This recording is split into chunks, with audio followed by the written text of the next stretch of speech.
te sacro fonte, auffugantur crimina. പിതാവും പുത്രനും പരിശുദ്ധ റൂഹായുമാകുന്ന സത്യേക ദൈവത്തിൻ്റെ വലിയ തിരുനാമത്തിൽ തനിക്ക് സ്തുതി.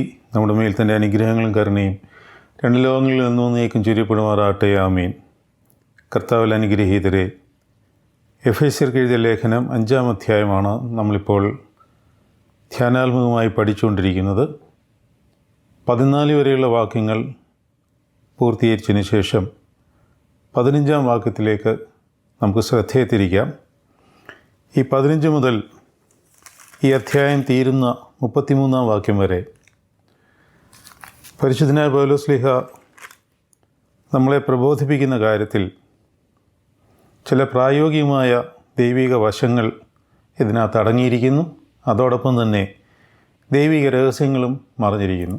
ഇവ രണ്ടും ചേർത്ത് കോർത്തുകൊണ്ട് നമ്മുടെ ജീവിതത്തിൽ നമ്മൾ ശ്രദ്ധിക്കേണ്ട അല്ലെങ്കിൽ മനസ്സിലാക്കിയിരിക്കേണ്ട ചില മൂല്യങ്ങളെപ്പറ്റി, പ്രത്യേകിച്ച് ഭാര്യ-ഭർത്തൃ ബന്ധത്തിൻ്റെ യഥാർത്ഥ മൂല്യത്തെപ്പറ്റി പൗലോസ്ലീഹയുടെ പഠനം, പ്രബോധനം പ്രത്യേകം ശ്രദ്ധേയവും മനസ്സിലാക്കേണ്ടിയിരിക്കുന്നതുമാണ്. കാരണം പലപ്പോഴും പൗലോസ്ലീഹയുടെ ഭാര്യ-ഭർത്തൃ ബന്ധത്തെപ്പറ്റിയുള്ള പ്രബോധനങ്ങളിൽ ചിലർക്കെങ്കിലും ചില അസ്വാഭാവികമായ സംശയങ്ങളുണ്ട്. അപ്പോൾ അതിനെ നമ്മൾ അഡ്രസ്സ് ചെയ്ത് ദൂരീകരിച്ചുകൊണ്ട് ഈ ലേഖനത്തിൽ നിന്നും ഭാര്യ-ഭർത്തൃ ബന്ധത്തിൽ ശ്രദ്ധിക്കേണ്ട കാര്യങ്ങളെ നമുക്ക് മനസ്സിലാക്കാം. അതോടൊപ്പം തന്നെ 15-ാം വാക്യം മുതൽ പ്രബോധിപ്പിക്കുന്ന കാര്യങ്ങളെ നമുക്ക് ധ്യാനിക്കാം. പൗരസ്ത്യ ഓർത്തഡോക്സ് സഭയിൽ വിവാഹ ശുശ്രൂഷയിൽ എഫേസ്യർക്ക് എഴുതിയ ലേഖനം 5-ാം അധ്യായം 22 മുതലുള്ള ഭാഗങ്ങളാണ് പൗലോസ്ലീഹയുടെ ലേഖനമായിട്ട് വായിക്കുന്നത്. അഥവാ വിശുദ്ധ എവൻഗേലിയൻ വായിക്കുന്നതിന് മുമ്പായി ലേഖനം വായിക്കുന്നത് ഈ ഭാഗമാണ്. അപ്പോൾ നമ്മൾ ഈ ഭാഗത്തിലെ ചില മർമ്മങ്ങളും പ്രായോഗികമായി നമ്മൾ ശ്രദ്ധിക്കേണ്ട ചില കാര്യങ്ങളും സൂക്ഷ്മതയോടെ പരിശുദ്ധാത്മയിൽ നമുക്ക് ആരായാം. പരിശുദ്ധനായ പൗലോസ്ലീഹയുടെ മധ്യസ്ഥതയിൽ അഭയം പ്രാപിച്ചുകൊണ്ട് 5-ാം അധ്യായം 15-ാം വാക്യം വായിക്കുകയാണ്. ഇപ്രകാരം പ്രബോധിപ്പിക്കുന്നു: ആകയാൽ സൂക്ഷ്മത്തോടെ അജ്ഞാനികളായിട്ടല്ല ജ്ഞാനികളായിട്ടത്രേ നടപ്പാൻ നോക്കുകയും. ഈ വാക്യത്തിൽ തന്നെ നമുക്കൊരു കാര്യം പഠിക്കുവാനുണ്ട്. സൂക്ഷ്മത്തോടെയാണ് നമ്മുടെ ആത്മീയ ജീവിതം നമ്മൾ മുമ്പോട്ട് നയിക്കേണ്ടത്. എത്ര സൂക്ഷിച്ചാലും പരാജയങ്ങൾ ഉണ്ടാകുവാൻ സാധ്യതകളുണ്ട്. ജോൺ ക്ലമാസ്കസിൻ്റെ ലാഡർ ഓഫ് ഡിവൈൻ അസെൻറ്റ് എന്ന് പറയുന്ന പുസ്തകത്തിൽ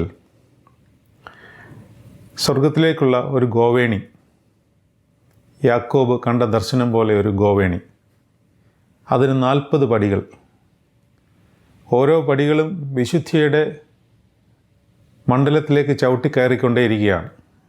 ജീവിതയാത്ര മുന്നോട്ട് പോകുമ്പോൾ നമ്മൾ മനസ്സിലാക്കിയിരിക്കുന്നതും പഠിച്ചിരിക്കുന്നതും പോലെ നമ്മൾ വിശുദ്ധിയിലേക്ക് അടുക്കുവാനുള്ള ഒരു ശ്രമം നമ്മുടെ ഭാഗത്തു നിന്നും ഉണ്ടാകണമല്ലോ. അങ്ങനെ കർത്താവിനോട് അടുത്ത് ചെല്ലുവാനുള്ള 40 പടികളായിട്ട് 40 ഗോവേണി പോലെ സ്വർഗീയമായ യാത്രയെ അദ്ദേഹം ആ പുസ്തകത്തിൽ ചിത്രീകരിച്ചിട്ടുണ്ട്. അങ്ങനെ വിശുദ്ധിയുടെ പടവുകൾ കയറി മുകളിലേക്ക് പോവുകയാണ്. അതായത് ലോകത്തെ ത്യജിച്ചുകൊണ്ട് ക്രിസ്തുവിനോടുള്ള സ്നേഹം വർദ്ധിച്ച് സൂക്ഷ്മതയോടുകൂടി പടികൾ ചവിട്ടി കയറുകയാണ്. യാക്കോബ് കണ്ട ദർശനത്തിൽ ഒരഗ്രം ഭൂമിയിലും ഒരഗ്രം സ്വർഗത്തിലും ഉരസ് നിൽക്കുന്ന ഒരു ഗോവേണി. ആ ഗോവേണിയുടെ ഓരോ പടികളും വിശുദ്ധിയുടെ പടവുകളാണ്. ദൈവദൂതന്മാർ അതിലൂടെ കയറുകയും ഇറങ്ങുകയും പോകുന്നു. അതിനെപ്പറ്റിയുള്ള പ്രത്യേകമായ മറ്റൊരു പഠിപ്പിക്കൽ ആത്മീകമായിട്ടുണ്ട്. അത് പറ്റുമെന്നുണ്ടെങ്കിൽ അല്പ കാര്യം മാത്രം ഈ ഭാഗത്ത് പറയുവാൻ ശ്രമിക്കാം. പെനുവേലിൽ കണ്ട ആ ദർശനത്തിന് ശേഷം ആ സ്ഥലത്തിന് ബേഥേൽ എന്ന് പേരായി. ലൂസ് എന്നും പറഞ്ഞിരുന്ന ആ നഗരത്തിന് പെനുവേൽ എന്ന പ്രത്യേകമായ പ്രദേശത്ത് കണ്ട ഈ ഗോവേണി യാക്കോബിനെ ഇസ്രായേലായിട്ട് മാറ്റി, ഉബായിയെ ദൈവത്തെ മഹത്വപ്പെടുന്നതിനായിട്ട് മാറ്റി. അവിടെ ദൈവമഹത്വം ദർശിച്ചു. അത് സൂക്ഷ്മതയോടെ ആ പടികൾ അവനതിനെ ദർശിച്ചു, കണ്ടു. ജോൺ ക്ലമാക്കസ് പറയുന്നത് ഈ 40 പടിയും ക്രിസ്തുവിലേക്ക് അടുത്ത് ചെല്ലുവാൻ വേണ്ടി ഒരു വിശ്വാസി ശ്രദ്ധയോടെ സൂക്ഷ്മതയോടെ കയറേണ്ട പടവുകളാണ്.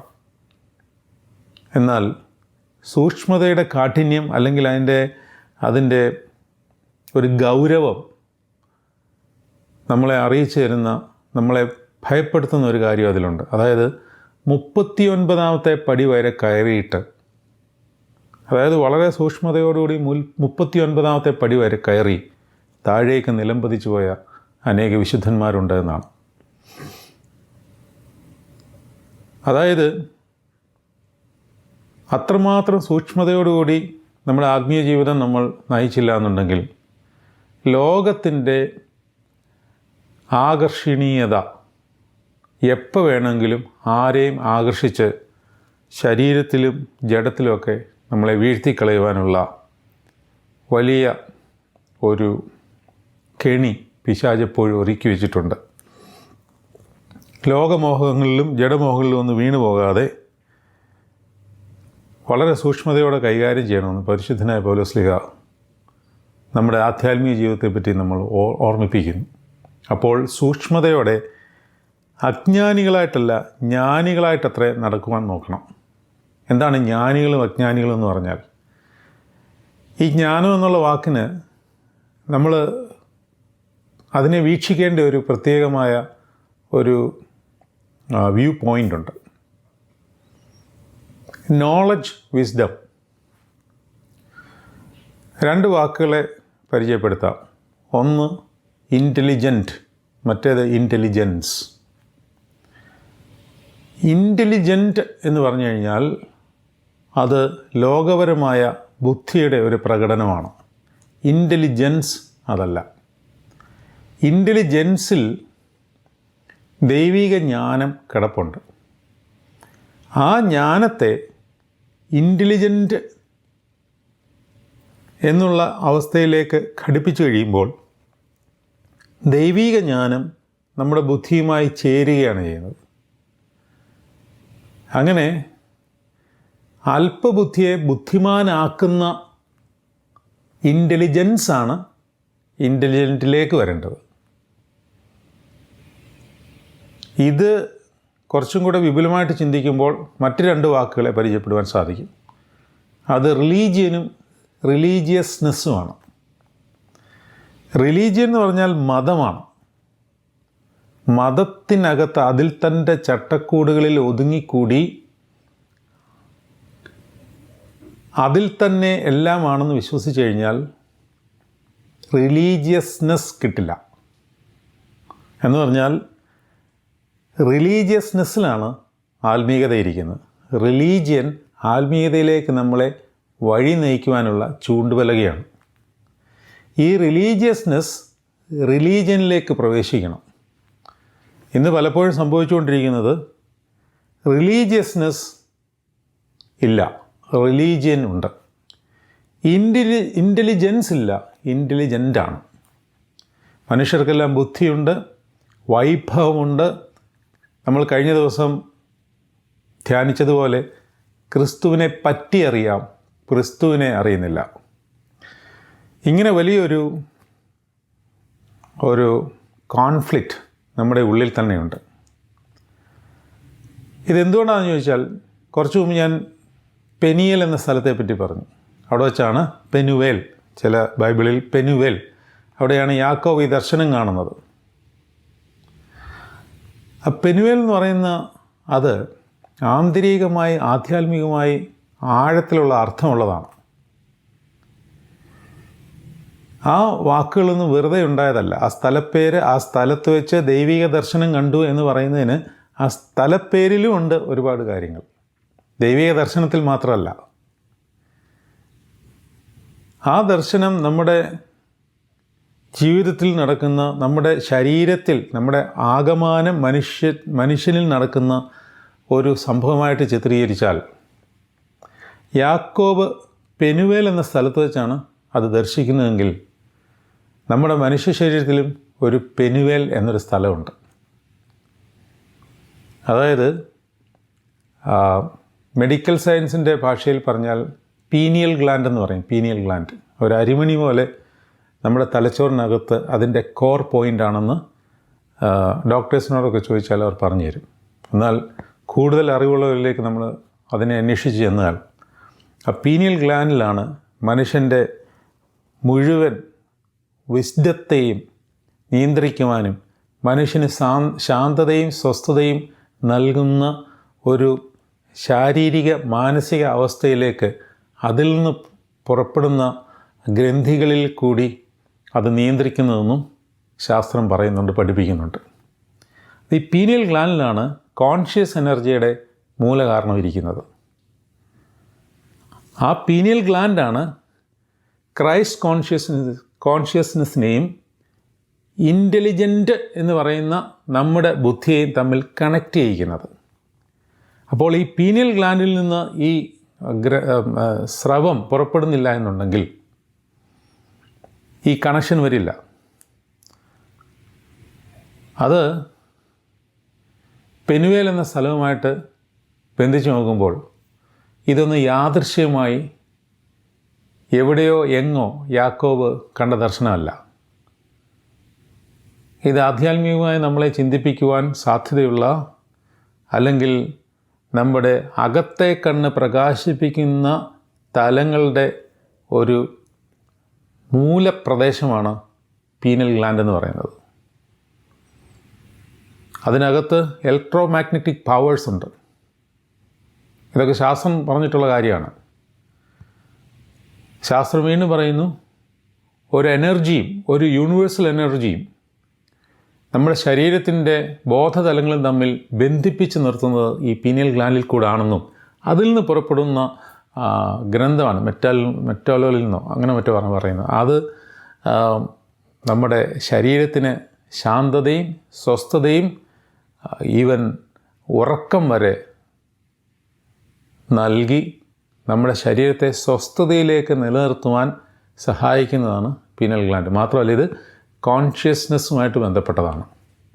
അങ്ങനെയാണെങ്കിൽ നമ്മൾ മുമ്പേ പഠിച്ച ഈ യൂണിവേഴ്സൽ എനർജി എന്നൊന്നും പറഞ്ഞ് ഇതിനെ വളരെ പെരിഫറലായിട്ട് കാണാതെ വളരെ സ്പെസിഫിക്കായിട്ട്, if it is Christ consciousness, the pineal gland in our brain connects this Christ consciousness in us with our intelligent or with our brain, അല്ലെങ്കിൽ നമ്മുടെ ബുദ്ധിയെ പ്രകാശിപ്പിക്കുവാനായിട്ട് ഈ പീനൽ ഗ്ലാൻഡിലാണ് ക്രിസ്തുവിൻ്റെ കോൺഷ്യസ്നെസ് വന്നു ചേരുന്നതും അത് പ്രകാശിക്കുന്നു.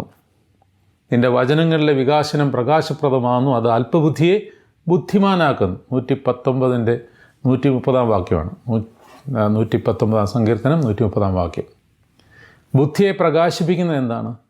ആ കോൺഷ്യസ് എനർജിയാണ്. ആ കോൺഷ്യസ് എനർജി ആരുടെയാണ്? ക്രിസ്തുവിൻ്റെയാണ്. അത് അടിയുറച്ച് വിശ്വസിക്കുന്നവന് ക്രിസ്തുവിൻ്റെ ജീവൻ അവൻ്റെ ശരീരത്തിൽ വെളിപ്പെടും. ആ വെളിപ്പെടുമ്പോൾ ചിലപ്പോൾ ശരീരത്തിന് ചില കഷ്ടതകൾ കടന്നു പോകേണ്ടി വരുമായിരിക്കും.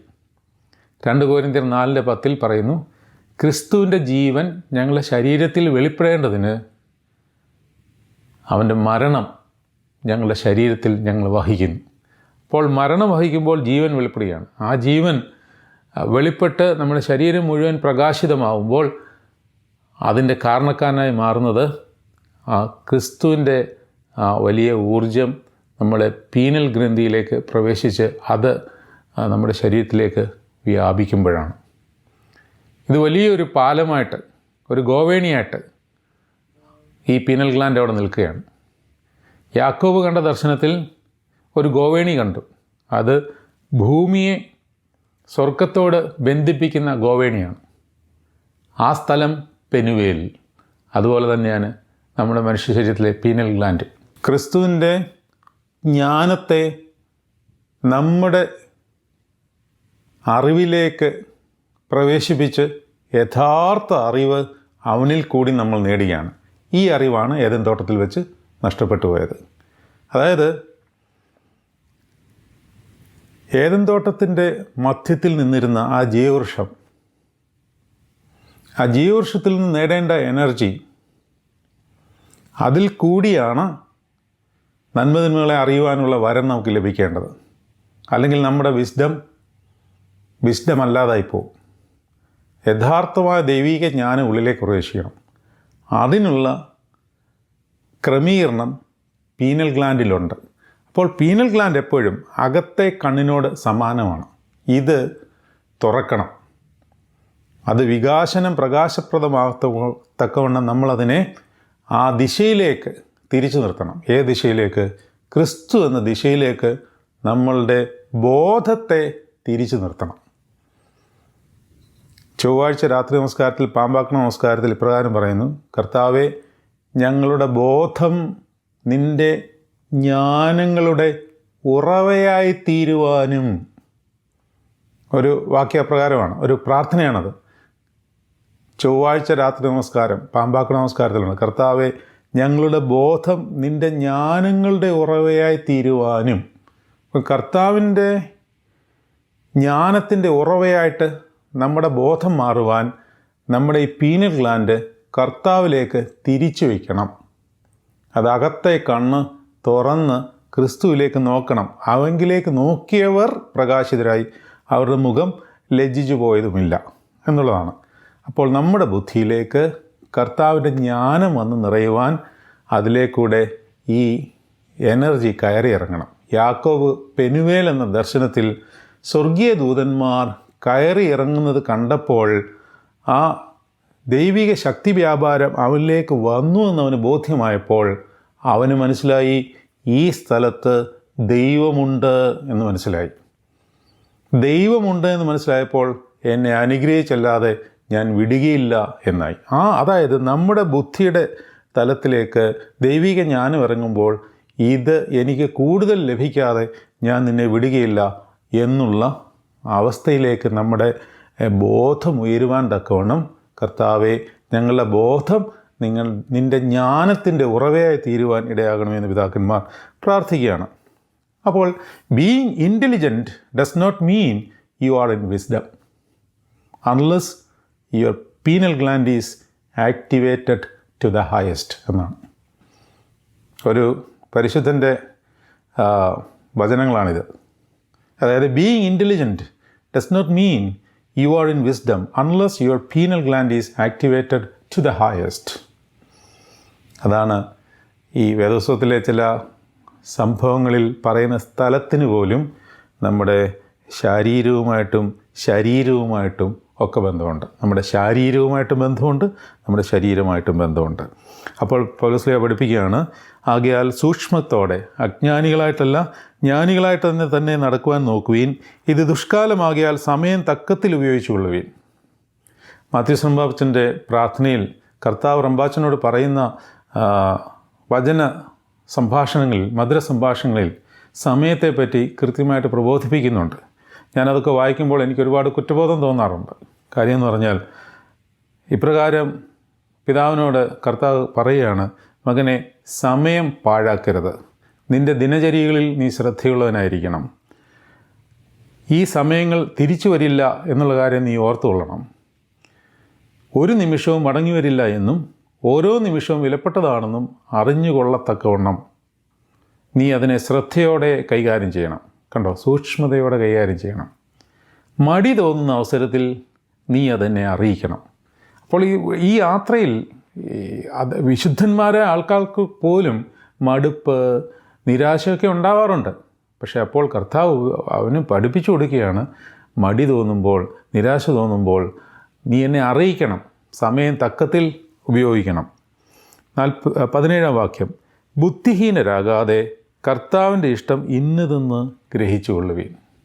കർത്താവിൻ്റെ ഇഷ്ടം ഇന്നതെന്ന് ഗ്രഹിക്കണമെങ്കിൽ ബുദ്ധിഹീനരായിരിക്കാൻ പാടില്ല. ബുദ്ധിഹീനരാകുക എന്ന് പറഞ്ഞാൽ 4-ാം അധ്യായം 17-ഉം 18-ഉം വാക്യത്തിൽ നമ്മൾ 2 കാര്യങ്ങൾ പഠിച്ചു. ഒന്ന് വ്യർത്ഥബുദ്ധി, ഒന്ന് അന്ധബുദ്ധി. ബുദ്ധിഹീനരാകുന്നത് എപ്പോഴാണ്? ബുദ്ധി അന്ധമായി പോകുമ്പോഴും അത് പിന്നെ വ്യർത്ഥമായി പോകുമ്പോഴാണ്. ഇങ്ങനെ വ്യർത്ഥവും അന്ധവുമായി പോകുന്നതിൻ്റെ കാര്യം ദൈവിക ജ്ഞാനം ആ ബുദ്ധിയിലേക്ക് വരാത്തപ്പോഴാണ്. ബുദ്ധി കാണും, മനുഷ്യർക്കെല്ലാം ബുദ്ധിയും വലിയ വൈഭവവും വിജ്ഞാനവും ഒക്കെ കാണും. പക്ഷെ അതെല്ലാം ലോകപരവുമായ കാര്യങ്ങൾക്ക് മാത്രം ഉപയോഗിച്ച് നമ്മുടെ യാതൊരു ആത്മീയ അഭിവൃദ്ധിക്കും ഉതകാത്തവണ്ണം അതിനെ ഉപയോഗിച്ചാൽ അത് പ്രയോജനമില്ലാത്തതും ബുദ്ധിഹീനത കൂട്ടും ആയിപ്പോവും. അതുകൊണ്ട് ബുദ്ധിഹീനരാകാതെ കർത്താവിൻ്റെ ഇഷ്ടം ഇന്നതെന്ന് ഗ്രഹിക്കണം. വീഞ്ഞ് കുടിച്ച് മത്തരാകരുത്, അതിനാൽ ദുർനടപ്പുണ്ടാകുമല്ലോ. പലരും എടുത്ത് ഉപയോഗിക്കുന്ന ഒരു വചനമാണ്. പൗലോസ്ലീഹ തീമോഥെയോസിനോട് പറഞ്ഞിട്ടുണ്ട്, ശരീരത്തിന് ക്ഷീണം ഉണ്ടെങ്കിൽ അല്പം വീഞ്ഞ് സേവിക്കാം. അതുകൊണ്ട് വല്ലപ്പോഴൊക്കെ വീഞ്ഞ് കഴിക്കുകയോ മദ്യപാനം ചെയ്യുന്നതിനോ കുഴപ്പമില്ല. കാനായിൽ കർത്താവ് വെള്ളത്തെ വീഞ്ഞാണല്ലോ ആക്കിയത് എന്ന് പറഞ്ഞ് നമ്മളുടെ ഈ മദ്യപാന ശീലത്തെ ന്യായീകരിക്കുവാൻ വേണ്ടി പലരും ഇത്തരം വാക്യങ്ങളൊക്കെ എടുത്ത് ഉപയോഗിക്കുന്നത് ശ്രദ്ധയിൽപ്പെട്ടിട്ടുണ്ട്. എന്നാൽ ഇവിടെ പൗലോസ്ലീഹ പറയുകയാണ്, വീഞ്ഞ് കുടിച്ച് മത്തരാകരുത് എന്ന് പറഞ്ഞാൽ മത്തരാകാത്തവണ്ണം വീഞ്ഞ് കുടിക്കാം എന്നുമല്ല അതിൻ്റെ അർത്ഥം. അതായത് നമുക്ക് കൃപാവ്യാപാരങ്ങളുണ്ട്. അതിനെ തടസ്സപ്പെടുത്തുന്ന യാതൊന്നും നമ്മൾ ഭക്ഷിക്കുകയോ പാനം ചെയ്യുകയോ ചെയ്യരുത്. വീഞ്ഞ് നമ്മുടെ ആത്മീയതയെ തകർത്ത് കളയുന്ന സാധനം തന്നെയാണ്. എന്ന് പറഞ്ഞാൽ അത് നമ്മൾ പാനം ചെയ്തതിന് ശേഷം ആർക്കും ഒരു ഉപദ്രവവും ഉണ്ടാകാതെ നമ്മുടെ കട്ടിലിൽ പോയി നമ്മൾ കിടക്കുകയാണെന്ന് വിചാരിക്കുക. ഒന്നും നമ്മൾ ആരോടും ഉപദ്രവവും ദോഷവും ഒന്നും ചെയ്തില്ല. അതിനെന്താണ് കുഴപ്പം എന്നുള്ളതാണ് ചോദ്യം. അതിനകത്തെ കുഴപ്പമെന്ന് പറയുന്നത്, അങ്ങനെ ശരീരത്തിനൊരു മോഹാലസ്യം പോലെയോ അല്ലെങ്കിൽ ഒരു അനുഭൂതിയോ ഉണ്ടാകുന്നതുകൊണ്ടാണല്ലോ നമ്മളിത് സേവിക്കുന്നത്. അപ്പോൾ നമുക്ക് പ്രാർത്ഥിക്കാൻ തോന്നുന്നില്ല, വേദപുസ്തകം വായിക്കാൻ തോന്നത്തില്ല, ആത്മീയ ചിന്തകൾ ഉണരത്തില്ല, ലൗകികമായ ചിന്തകൾ ഉണരുകയും ചെയ്യും. ആർക്കും ഉപദ്രവമൊന്നും ഉണ്ടാവില്ല.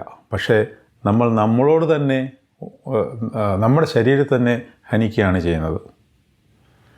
അതായത് ദുർനടപ്പുമായിട്ട് ബന്ധപ്പെട്ടാണ് വീഞ്ഞിൻ്റെ കാര്യവും പറയുന്നത്. എന്ന് പറഞ്ഞാൽ ലഹരി. ഈ വീഞ്ഞെന്ന് പറയുമ്പോൾ വൈൻ എന്നുള്ള കോൺസെപ്റ്റിനേക്കാൾ ലഹരി, അത് മദ്യപാനമാകാം, മറ്റ് ലഹരികളാകാം, വിവിധ ലഹരികളുണ്ട്. ഇത് നമ്മുടെ ആത്മീയ കൃപാവരങ്ങളെ തകർത്ത് കളയും. അത് അല്പത്തിന് വേണ്ടിയാണെങ്കിലും കൊള്ളാം, അധികത്തിന് വേണ്ടിയാണെങ്കിലും കൊള്ളാം. സോഷ്യൽ മിങ്കിളിങ്ങിന് വേണ്ടിയല്ലേ എന്ന് പറഞ്ഞ് നമ്മൾ അതിൽ പങ്കുചേരുമ്പോൾ നമ്മളിലുള്ള പരിശുദ്ധാത്മാ വ്യാപാരത്തിന് അത് കോട്ടം തട്ടുന്നതാണെങ്കിൽ അവിടെ പോകരുത്. അത്രയേ ഉള്ളൂ. As simple as that. അല്ലാതെ ഇച്ചിരി ഒന്ന് എടുക്കുന്നതുകൊണ്ട് എന്താണ് കുഴപ്പം? കുഴപ്പമൊന്നുമില്ല. കൃപ വേണോ? എടുക്കാൻ പാടില്ല. അത്രയേ ഉള്ളൂ. കൃപ വ്യാപാരം നിനക്ക് നിലനിർത്തി കർത്താവിൻ്റെ ലഹരിയെ കൂടുതൽ ആസ്വദിക്കണമെങ്കിൽ ലൗകിക ലഹരികൾ ഒഴിച്ചേ പറ്റത്തുള്ളൂ. അല്ലാതെ മാർഗ്ഗമില്ല. അത് കർത്താവിൻ്റെ ലഹരി പരിശുദ്ധാത്മാവിൽ നമുക്ക് ലഭിക്കുമ്പോൾ നമ്മൾ ബൈ ഡീഫോൾട്ട് അതൊക്കെ ആയിക്കോളും. എന്നാലും നമ്മുടെ ഭാഗത്തു നിന്നുള്ള ഒരു പ്രയത്നം വേണം എന്നുള്ള കാര്യമാണ് പൗലോസ് ഓർപ്പിക്കുന്നത്. അതുകൊണ്ട് വീഞ്ഞ് കുടിച്ച് മത്തരാകരുത്, അതിനാൽ ദുർനടപ്പുണ്ടാകുമല്ലോ. കൊരിന്ത്യർക്കെഴുതിയ ലേഖനത്തിൽ പറയുന്നുണ്ട്, ദുർനടപ്പെല്ലാം അവനവൻ്റെ ശരീരത്തോട് തന്നെ അവനവൻ ചെയ്യുന്ന ദ്രോഹമാണ്. മറ്റ് പാപങ്ങൾ ശരീരത്തിന് പുറത്താണ്. ഇത് ശരീരത്തിനോട് തന്നെ ചെയ്യുന്ന ദ്രോഹങ്ങളാണ് ദുർനടപ്പ്, വ്യഭിചാരം, മ്ലേച്ഛത, ലഹരി പദാർത്ഥ ഉപയോഗങ്ങൾ മുതലായവയല്ല, ആഭിചാരം, ഇവയെല്ലാം ദുർനടപ്പിൻ്റെ ഭാഗങ്ങളാകുമ്പോൾ അവനവൻ്റെ ശരീരത്തോട് തന്നെ ചെയ്യുന്ന ദ്രോഹങ്ങളാണ്. അവനവൻ്റെ ശരീരത്തോട് അവനവൻ അവകാശമില്ലെന്ന് ചോദിക്കും. ഇല്ല എന്നുള്ളതാണ് വേദപുസ്തകമായി കർത്താവ് നമ്മളെ പഠിപ്പിച്ചിട്ടുള്ളത്. അതായത് നിങ്ങളുടെ ഉള്ളിലിരിക്കുന്ന പരിശുദ്ധാത്മാവിൻ്റെ മന്ദിരമാകുന്നു നിങ്ങളുടെ ശരീരമെന്നും നിങ്ങളെ വിലയ്ക്ക് വാങ്ങിയിരിക്കിയാൽ നിങ്ങൾ താങ്കൾക്കുള്ളവരല്ല എന്നും അറിഞ്ഞുകൊള്ളുവിനെന്നും 1 കൊരിന്ത്യർ 6 അധ്യായത്തിൽ പറയുന്നുണ്ട്. അതിനാൽ ശരീരം കൊണ്ട് ദൈവത്തെ മഹത്വപ്പെടുത്തണം. ദൈവത്തെ മഹത്വപ്പെടുത്തുന്ന ശരീരം കൊണ്ട് നമ്മൾ ആ ശരീരം ദുർനടപ്പിന് വിട്ടുകൊടുത്താൽ, അത് മദ്യപാനമായാലും കൊള്ളാം, ലഹരി ആയാലും കൊള്ളാം, കാമകളികളായാലും കൊള്ളാം, മറ്റ് വിവിധ തരത്തിലുള്ള ദുർനടപ്പ് ശീലങ്ങളായാലും കൊള്ളാം, കൃപ മുഴുവനും നഷ്ടപ്പെട്ടു പോകും.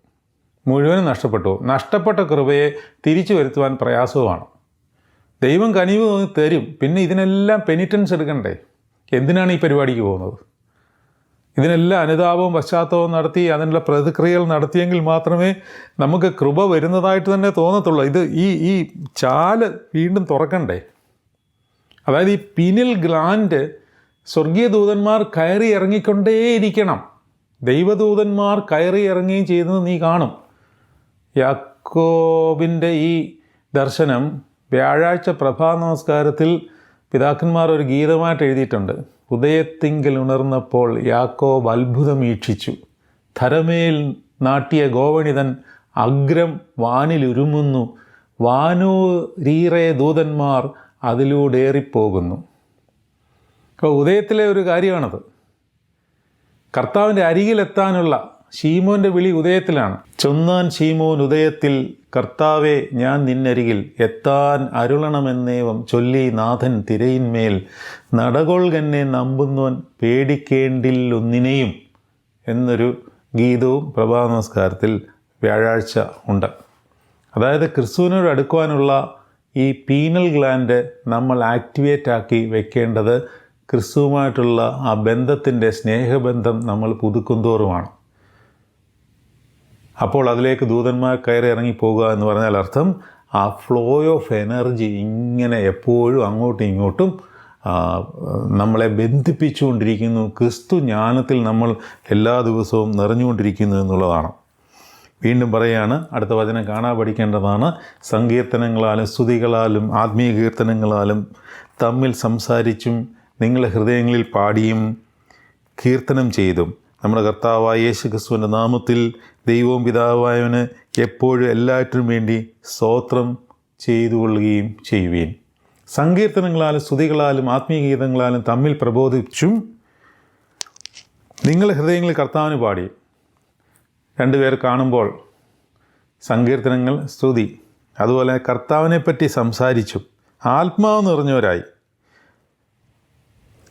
തമ്മിൽ സംസാരിച്ചും നിങ്ങളുടെ ഹൃദയങ്ങളിൽ കർത്താവിന് പാടിയും കീർത്തനം ചെയ്തും കൊണ്ട്. അപ്പോൾ ആത്മാവിൽ നിറഞ്ഞ് സംസാരിക്കാറുണ്ടോ നമ്മൾ?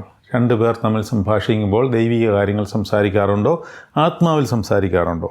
നമ്മുടെ കർത്താവായ യേശു ക്രിസ്തുവിൻ്റെ നാമത്തിൽ ദൈവവും പിതാവുമായതിന് എല്ലായ്പ്പോഴും എല്ലാറ്റിനും വേണ്ടിയും സ്തോത്രം ചെയ്തുകൊള്ളുകയും ക്രിസ്തുവിൻ്റെ ഭയത്തിൽ അന്യോന്യം കീഴ്പ്പെട്ടിരിക്കുകയും. ക്രിസ്തുവുമായിട്ടുള്ള ഭയം എന്തുവാ? കർത്താവിനെ ഭയക്കുക എന്ന് പറഞ്ഞാൽ അർത്ഥം കർത്താവിനെ പേടിക്കുക എന്നുള്ളതല്ല. ഇത് ദൈവീക പ്രമാണത്തോട് നമുക്കൊരു ആദരവേറിയ ഭയം എപ്പോഴും ഉണ്ടായിരിക്കണം. യഹോവയെ ഭയപ്പെട്ട് അവൻ്റെ കൽപ്പനയിൽ നടക്കുന്ന ഏവനും ഭാഗ്യവാൻ. കർത്താവിനെ ഭയപ്പെടേണ്ടതുണ്ട്. അതായത് അത് ഒരു സ്നേഹത്തിൽ നിന്നുള്ള ആദരവിൻ്റെ, ഒരു ബഹുമാനത്തിൻ്റെ ഭയമാണ്. അവൻ എൻ്റെ അപ്പനാണ്, എൻ്റെ സ്നേഹിതനാണ്, എൻ്റെ സഹോദരനാണ്, സഹോദരിയാണ്, എല്ലാമാണ്.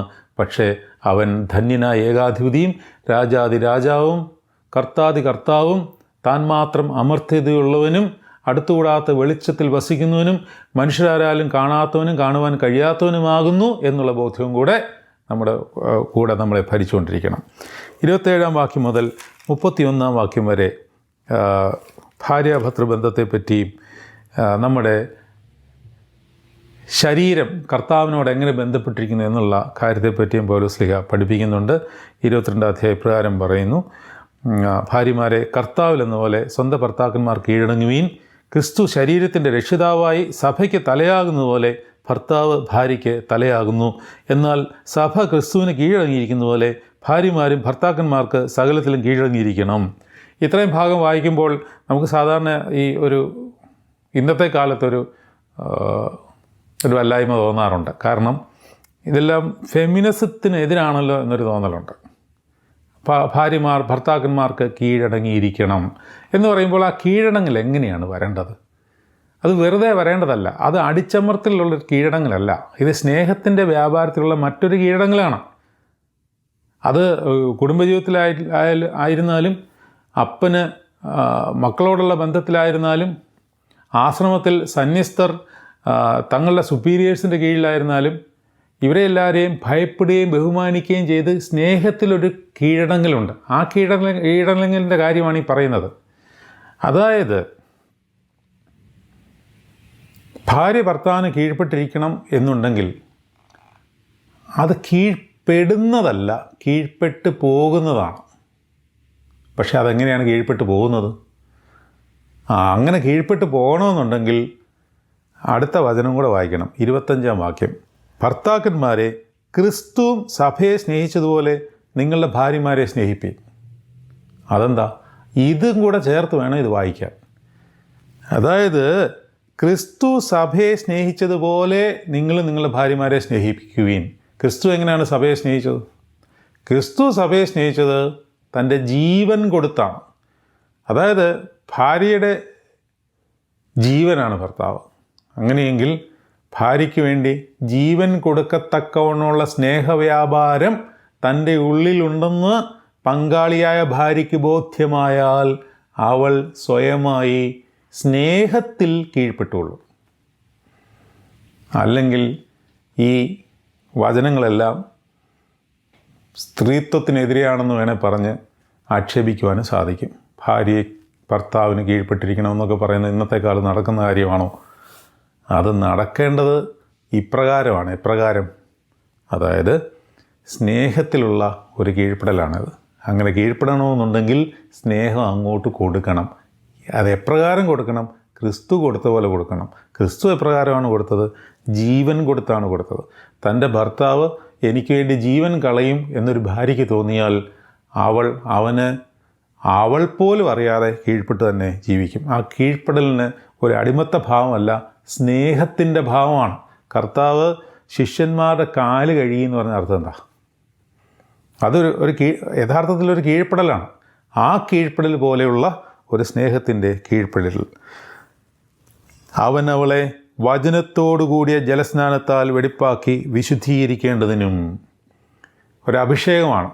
ദൈവവചനത്താലുള്ള അഭിഷേകം നൽകി അവളെ വിശുദ്ധീകരിക്കേണ്ടതിന് കറ, ചുളുക്കം മുതലായതൊന്നുമില്ലാതെ സഭയെ ശുദ്ധിയും നിഷ്കളങ്കയുമായി തനിക്ക് തന്നെ തേജസ്സോടെ മുൻനിർത്തുന്നതിനും തന്നെത്താൻ അവൾക്ക് വേണ്ടി ഏൽപ്പിച്ചു കൊടുത്തു. ക്രിസ്തു സഭയെ എപ്രകാരമാണ് സ്നേഹിച്ചതെന്നാണ് പറയുന്നത്.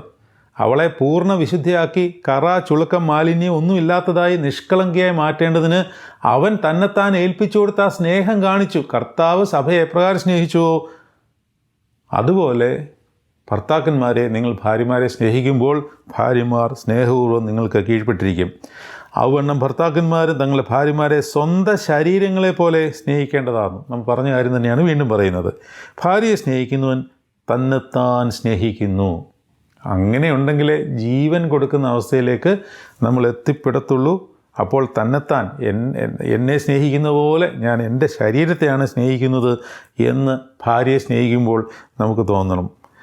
ആരും തൻ്റെ ജഡത്തെ ഒരു നാളും പകച്ചിട്ടില്ലല്ലോ. സ്വന്തം ശരീരത്തെ ആരെങ്കിലും പകയ്ക്കുമോ? അപ്പോൾ ഭാര്യ അല്ലെങ്കിൽ ഭർത്തൃ ബന്ധത്തിൽ പരസ്പരം ശരീരം ഒന്നാകുന്നു, അല്ലേ? ഇതൊരു രഹസ്യമാണെന്നാണ് ഇനി പൗലോസ്ലീഹ പറഞ്ഞ് നിർത്തുന്നത്. അത് ആർക്കും വിവരിച്ചുകൂടാതെ വണ്ണം അതീവ രഹസ്യമാണത്. പക്ഷേ ഇന്നത്തെ കാലത്ത് കൃപകൾ നഷ്ടപ്പെട്ടു പോയതുകൊണ്ട് ഈ രഹസ്യ സ്വഭാവത്തെ, ദൈവിക രഹസ്യത്തെ തുച്ഛീകരിക്കുകയും അതിനെ തിരസ്കരിക്കുകയും മീഡിയകളും അതുപോലെയുള്ള സെലിബ്രിറ്റീസും ഒക്കെ വന്ന് പുതിയൊരു ജീവിതശൈലി കൊണ്ടുവന്ന് കാണിച്ചു കൊടുത്ത് ലിവിങ് ടുഗദർ എന്നും പറഞ്ഞും മാരേജ് ഒരു ഇൻസ്റ്റിറ്റ്യൂഷൻ മാത്രമാണെന്നും അതിനകത്ത് ആ ഇൻസ്റ്റിറ്റ്യൂഷൻ്റെ കാര്യവും സ്നേഹവുമായിട്ട് ബന്ധമില്ല എന്നും ഒക്കെ പഠിപ്പിക്കുകയും തലമുറയെ മനസ്സിലാക്കുകയും ചെയ്യുന്നതുകൊണ്ട് അവർക്ക് ഇതിൽ ആകൃഷ്ടരാകുകയും അവർ ആ ജീവിത രീതി പിന്തുടരുകയും ചെയ്യുന്നു എന്നുള്ളത് ലജ്ജാകരമായ കാര്യമാണ്. അത് നിലനിൽക്കുന്നതല്ല. ദൈവിക സ്നേഹവ്യാപാരത്തിൽ കർത്താവ് സ്ഥാപിച്ചിരിക്കുന്ന ഒരു ഇൻസ്റ്റിറ്റ്യൂഷൻ തന്നെയാണ് വിവാഹം എന്നുള്ള ബോധ്യത്തോടുകൂടി നമ്മളതിനെ പവിത്രതയോടുകൂടി കാണേണ്ടതാണ്. ആരും തൻ്റെ ജഡത്തെ ഒരു നാളും പകച്ചിട്ടില്ലല്ലോ. ക്രിസ്തുവും സഭയെ ചെയ്യുന്നത് പോലെ അതിനെ പോറ്റിപ്പുലർത്തുക എത്രയേ ചെയ്യുന്നത്. നാം അവൻ്റെ ശരീരത്തിൻ്റെ അവയവങ്ങളല്ലോ. ക്രിസ്തുവിൻ്റെ ശരീരത്തിൻ്റെ അവയവങ്ങളാണ് നാമെങ്കിൽ അത് നിമിത്തം ഒരു മനുഷ്യൻ അപ്പനെയും അമ്മയും വിട്ട് ഭാര്യയോട് പറ്റിച്ചേരും. അതായത് ക്രിസ്തുവിൻ്റെ ശരീരം ആണ് സഭയെങ്കിൽ ഭർത്താവിൻ്റെ ശരീരം തന്നെയാണ് ഭാര്യ. ഈ ഒരു മർമ്മമാണ് വിവാഹോദാശയിൽ മുഴുവൻ എഴുതിയിരിക്കുന്നത്. സഭയാം തിരുസഭയാം ഈ ഞാൻ അത്യുന്നതിന് മണവാട്ടി പാവന സഭ ചൊന്നിയിടുന്നു എൻ വരനേവൻ ഞാൻ ധന്യ. എൻ്റെ വരനുമായിട്ട് എന്നെ ചേർത്ത് വയ്ക്കുമ്പോൾ ഞാൻ എന്തുമാത്രം ധന്യയാണ്. സഭയാം തിരുസഭയാം ഈ ഞാൻ അത്യുന്നതനുടെ മണവാട്ടി സുന്ദരികളതിൽ അതിസുന്ദരി നീ ജാതികളിൽ സൂനോ എന്ന് സഭയെക്കുറിച്ച് കർത്താവ് പറയുന്നതും അതുകൊണ്ടാണ്. അത് നിമിത്തം ഒരു മനുഷ്യൻ അപ്പനെയും അമ്മയും വിട്ട് ഭാര്യയോട് പറ്റിച്ചേരും, ഇരുവരും ഒരു ദേഹമായി തീരും. ഈ മർമ്മം വലിയത്. ഇതൊരു വലിയ മർമ്മമാണ്. അതായത് എവിടെയോ കിടക്കുന്ന രണ്ടുപേരെ ദൈവം മുന്നമേ ചേർത്ത് യോജിപ്പിച്ച് ആത്മാവിൽ വെച്ചിരിക്കുന്നതുകൊണ്ടാണ് അവർ ഒന്നിച്ച് കൗദാശികമായി അനുഗ്രഹിക്കപ്പെടുമ്പോൾ അവരുടെ ശരീരം പോലും ഒന്നാണെന്നും പരസ്പരം നാം ഒന്നാണെന്ന് തോന്നത്തുള്ളൂ, അല്ലെങ്കിൽ അത് തോന്നത്തുമില്ല. പിന്നീട് ഉള്ളിൽ പിശാച് കളകളെ വിതയ്ക്കുകയും ചെയ്യും. ഞാൻ ക്രിസ്തുവിനെയും സഭയെ ഉദ്ദേശിച്ചത്രേ പറയുന്നത്. എന്നാൽ നിങ്ങളും അങ്ങനെ തന്നെ ഓരോരുത്തരും താൻ്റെ ഭാര്യയെ തന്നെപ്പോലെ തന്നെ സ്നേഹിക്കണം. ഭാര്യയോ ഭർത്താവിനെ ഭയപ്പെടേണ്ടതാകുന്നു. ഭാര്യയോ ഭർത്താവിനെ ഭയപ്പെടേണ്ടതാകുന്നു എന്ന് പറഞ്ഞാൽ അർത്ഥം അത് സ്നേഹത്തിൻ്റെ ഒരു ഭാഷയാണത്, ആ ഭയപ്പെടൽ എന്ന് പറയുന്നത്. അല്ലാതെ പേടിച്ച് ജീവിക്കുക എന്നുള്ളതല്ല. ക്രിസ്തുവിനെ എപ്രകാരം നമ്മൾ ഭയത്തോടെ, ആ ധന്യനായ ഏകാധിപതിയായ നമ്മുടെ കർത്താവ് വാഴുന്നതിനെ ആ ഭയത്തോടെ നമ്മൾ കാണുമ്പോൾ ഈ ഭാര്യ ഭർത്താവിനെ ഭയപ്പെടേണ്ടതാകുന്നു എന്ന് പറഞ്ഞാൽ ആ സ്നേഹത്തിൻ്റെ ഭാഷയാണ്. അങ്ങനെ ഈ ഒരു ബോധ്യം പൗലോസ്ലീഹ ഈ അധ്യായത്തിൽ നിന്ന് പഠിപ്പിച്ചു തരികയാണ്. ഇതിനകത്ത് കുറച്ച് ദൈവീയ രഹസ്യങ്ങളും അതോടൊപ്പം തന്നെ പ്രബോധനങ്ങളുമാണ്. അതുകൊണ്ട് ദൈവസന്നിധിയിൽ നമുക്ക് പൂർണ്ണമായും നമ്മളെ തന്നെ സമർപ്പിക്കാം. നിങ്ങളെല്ലാവരെയും ദൈവം അനുഗ്രഹിക്കുമാറാകട്ടെ.